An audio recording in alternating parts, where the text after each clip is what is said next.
Saan ba nagsimula yung sakit unang-una, no? Bakit ba, sino ba nagbigay niyan? Well, ito po'y bunga ng, of course, ng pagpasok ng kasalanan sa Garden of Eden pa lang yan sa Genesis 3. Yung pagdurusa sa panganganak ni Eva, pagpapagod at hirap ni Adan, at ang huli nga po, kamatayan. Kung mapansin nyo, the moment kay panganak, papunta ka na sa death mo. Tama po ba? I mean, tatanda ka and then eventually we're all gonna physically die. Pag tinignan mo, yun po yung part ng sumpa. Pero pag tinignan nyo, ginagamit din to ni Lord eh. Yung mga pinagdadaanan natin, pansinin nyo, pag merong karamdaman, natututo yung mga taong magdasal ba? Tama po ba? Natututo tayo lumapit sa Diyos.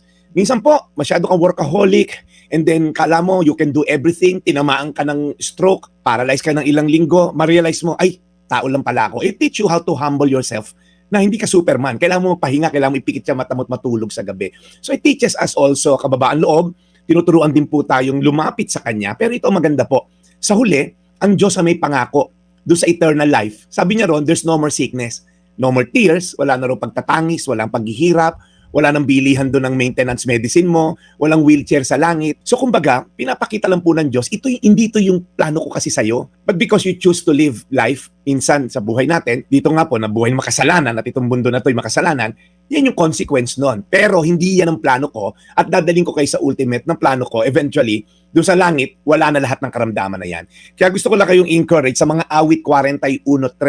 Para sa mga may karamdaman po ngayon, nakikinig sa ospital, ang dami ko namimito sa ospital na nanonood sa ating programa. Ito pong sabi, si Yahweh rin ang tutulong kung siya ay magkasakit. Ang nanghina niyang lakas ay ganap na ibabalik. Ang ganda po ng verse na to kasi sabi si Lord daw po, tutulungan kanyang makarecover.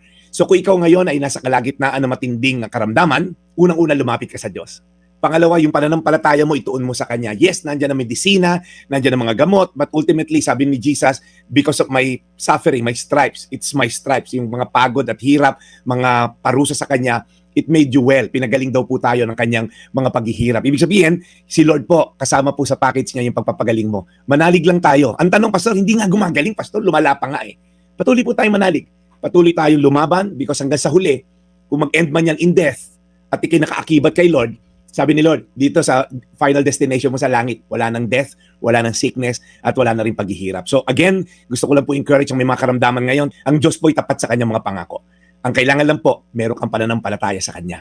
At ikinananalig na, Lord, aayos din tong nanay ko, aayos din tong kapatid ko, aayos din tong sarili ko sa karamdamang pinagdadaanan ko ngayon. Mga awit 41.3, si Yahweh rin ang tutulong kung siya ay magkasakit. Ang nangihina niyang lakas ay ganap na ibabalik. Tayo po'y manalangin. Panginoon, ito 10 na mga nakikinig ngayon, whether nasa ospital, nagda-dialysis, nakikimotherapy, o may kamag-anak na may karamdaman.